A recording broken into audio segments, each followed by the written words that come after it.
રાજ્યમાં સૌરાષ્ટ્ર અને દક્ષિણ ગુજરાતમાં વાવણી લાયક વરસાદ તો થયો છે। સૌરાષ્ટ્રમાં તો મેઘરાજા મન મૂકી વરસ્યા હતા, પરંતુ ઉત્તર ગુજરાતમાં વાવણી લાયક વરસાદ ન થતા બનાસકાંઠાના ખેડૂતો મુશ્કેલીમાં મુકાયા છે। ચોમાસુ ખેતી કરતા ખેડૂતોએ વાવણી માટે પૂર્વ તૈયારી કરી છે અને બીજી તરફ વરસાદ ખેંચાતા ખેડૂતોની મુશ્કેલી વધી છે। હજુ પણ વરસાદ ખેંચાય તો ખેડૂતોને ગામ છોડવાનો વારો આવી શકે છે। ખેડૂતો હાલ ભગવાન ભરોસે બેઠા છે।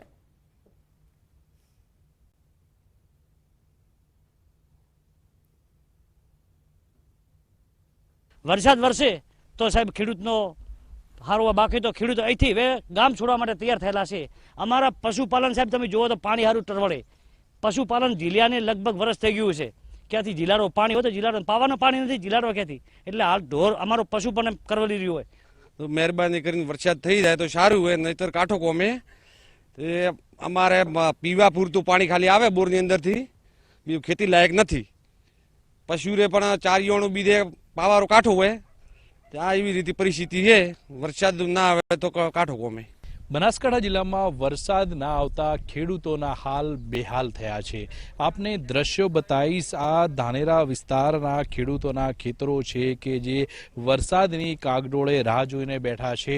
પોતાના ખેતરમાં ખર્ચો કરીને બિયારણ લાવીને ખેડ કરીને અત્યારે ખેતરો તૈયાર કરી દેવામાં આવ્યા છે અને વરસાદની કાગડોળે રાહ જોઈને બેઠા છે કે જેવો વરસાદ આવશે તો પોતાનો પાક તૈયાર થશે। કારણ કે આ વિસ્તાર એ વિસ્તાર છે કે જ્યાં શિયાળા અને ઉનાળામાં ખેતી નથી કરવામાં આવતી, કારણ કે અહીંયા 1200 ફૂટે જે પાણીના તળ પહોંચ્યા છે અને ખેતી માટે પૂરતા પાણી નથી મળતા કે આ વિસ્તારમાં કેનાલો ન હોવાથી ખેડૂતોને જે છે તે શિયાળામાં અને ઉનાળામાં પોતાના ખેતરો સુમસામ પડ્યા રહેતા હોય છે અને માત્ર ચોમાસા ઉપર આ ખેડૂતો આધાર રાખતા હોય છે। પરંતુ આ ચોમાસાની અંદર પણ વરસાદ અત્યારે ખેંચાયો છે અને વરસાદ ખેંચાવાના લીધે ખેડૂતોના હાલ બેહાલ છે અને જો આ વખતે 15 દિવસ વધુ વરસાદ ખેંચાય તો ખેડૂતોને આ વિસ્તારમાંથી હિજરત કરવાનો પણ વારો આવી શકે છે।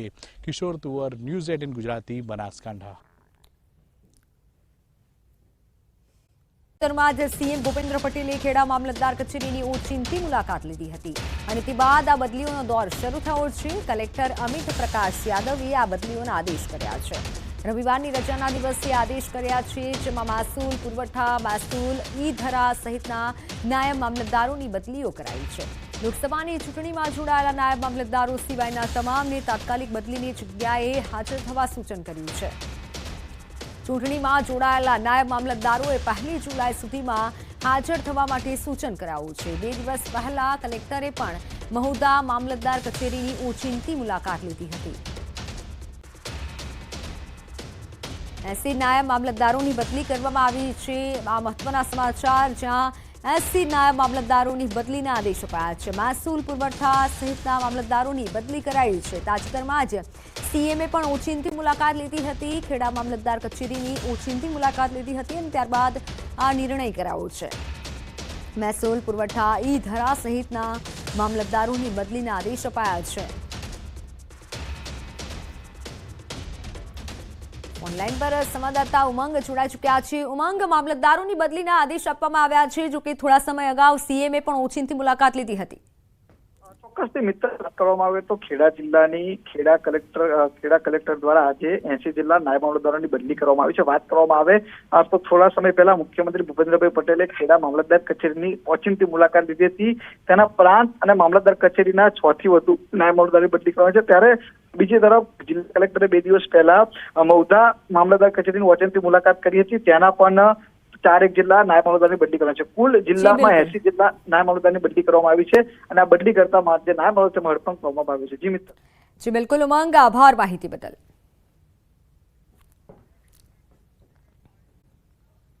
આવી રહ્યા છે બનાસકાંઠાથી, જ્યાં થરાદ પંથકમાં ચવાણાના પેકેટની અંદરથી ગરોળી નીકળી હોવાનો દાવો કરવામાં આવી રહ્યો છે। આનંદ નમકીન નામના પેકેટમાંથી મરેલી ગરોળી નીકળી। બાળકોના નાસ્તા માટે લવાયેલું આ ચવાણાનું પેકેટ કે જેમાંથી ગરોળી નીકળી છે। મૃત હાલતમાં 15 દિવસથી બાળકોને નાસ્તો આપવામાં આવતો હોવાથી તેઓને તે બાદ ઝાડા ઉલટી થયું હોવાનું પરિવારનો દાવો છે। ઝાડા ઉલટી થયા બાદ પરિવારે ચવાણાનું પેકેટ આખું ખોલીને જોયું તો તેમાંથી ગરોળી નીકળી। સમગ્ર મામલે બાળકોના વાલીએ ફૂડ એન્ડ ડ્રગ્સ વિભાગને લેખિતમાં આ ઘટનાની જાણ કરી છે। તો સાથે જ આ ઘટનાનો આ વિડીયો પણ સામે આવ્યો છે।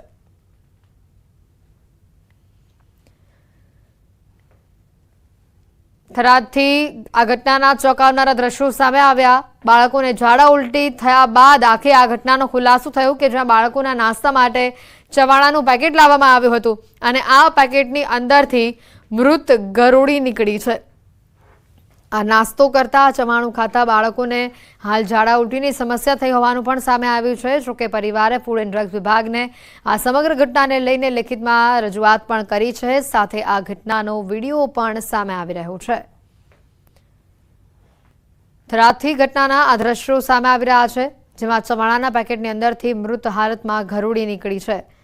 15 દિવસ બાદ આખી આ ઘટનાનો ખુલાસો થયો। ચવાણું આરોગતા બાળકો બીમાર રહેતા હતા, તેઓને ઝાડા ઉલટીની સમસ્યા થઈ હતી અને તે બાદ પરિવારને અચાનક જ જાણ થતા કે બહારથી આ નાસ્તો લાવ્યો હતો અને આ નાસ્તાનું જે પેકેટ છે તેને આખું ખોલવામાં આવ્યું તો અંદરથી ગરોળી નીકળતા સૌ કોઈ સ્તબ્ધ થઈ ગયા।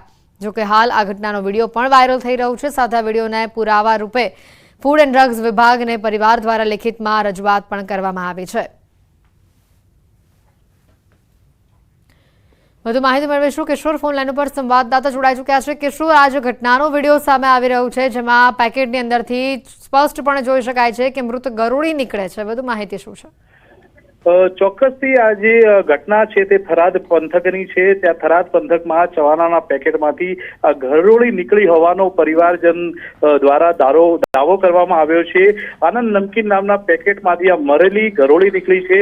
પરિવારનો દાવો છે કે બાળકોને નાસ્તા માટે લવાયેલું હતું આ ચવાણું અને છેલ્લા 15 દિવસથી બાળકોને આ નાસ્તામાં ચવાણું આપવામાં આવતું હતું અને બાળકોને ઝાડા ઉલટી થયા હોવાનો પણ પરિવારનો દાવો છે। ત્યારે બાળકોને ઝાડા ઉલટી થતા પરિવાર દ્વારા ચવાણાનું પેકેટ ખોલીને જોયું તો તેમાંથી ગરોળી નીકળી હતી અને આ સમગ્ર મામલે બાળકોના વાલીઓએ ફૂડ એન્ડ ડ્રગ્સને લેખિતમાં પણ જાણ કરી છે અને હવે ટૂંક જ સમયમાં ફૂડ એન્ડ ડ્રગ્સની ટીમ દ્વારા આ જે સેમ્પલો છે તે પણ લેવામાં આવશે। જી બિલકુલ, હાલ જે આનંદ નમકીન નામની આ જે દુકાન છે ત્યાં તપાસ કરવા માટે ફૂડ એન્ડ ડ્રગના અધિકારીઓ, તંત્રના અધિકારીઓ પહોંચ્યા છે કે કેમ? અને સાથે જે લેખિતમાં રજૂઆત કરીને આ વિડીયો આપવામાં આવ્યો છે તેને લઈને વધુ કોઈ ફરિયાદ સામે આવી છે? વધુ કોઈ કસ્ટમરની ફરિયાદ સામે આવી છે? અત્યારે તો માત્ર એક જ કસ્ટમરની ફરિયાદ સામે આવી છે। એક જય કુળદેવી કરીને એક દુકાન છે, જય કુળદેવી ટ્રેડર્સમાંથી આ જે નમકીન હતું તે ખરીદવામાં આવ્યું હતું તેવો પરિવારનો દાવો છે અને આ નમકીન ખરીદ્યા બાદ સતત 15 દિવસ સુધી બાળકોને આપવામાં આવ્યું હતું ને બાળકોને ઝાડા ઉલટી થતા આ નમકીન ખોલીને તપાસ કરવામાં આવતા તેમાંથી આ ગરોળી નીકળી હતી અને આ જોલીજ નમકીન નામની કંપની છે, આનંદ નામની આ કંપની છે, તેમાંથી આ ગરોળી નીકળી હોવાથી અત્યારે તો જે લેખિત ફરિયાદ છે રાજપૂત વીરવાભાઈ દ્વારા જે ફૂડ એન્ડ ડ્રગ્સની ટીમને અત્યારે કરવામાં આવી છે અને આ સમગ્ર મામલાને લઈને ટૂંક જ સમયની અંદર ફૂડ એન્ડ ડ્રગ્સ તેમજ વહીવટીતંત્રની ટીમો દ્વારા તપાસ પણ હાથ ધરવામાં આવશે। બિલકુલ, આ પેકેટ ઉપર એક્સપાયરી ડેટને લઈને કોઈ માહિતી હતી કે કેમ? અને તેની સાથે જ કિશોર, આ જે ઘટના સામે આવી છે, બાળકોને ઝાડા ઉલટીની જે સમસ્યા પણ ઉઠી હતી તે બાદ હાલ બાળકોની સ્થિતિ શું છે તેને લઈને કોઈ માહિતી?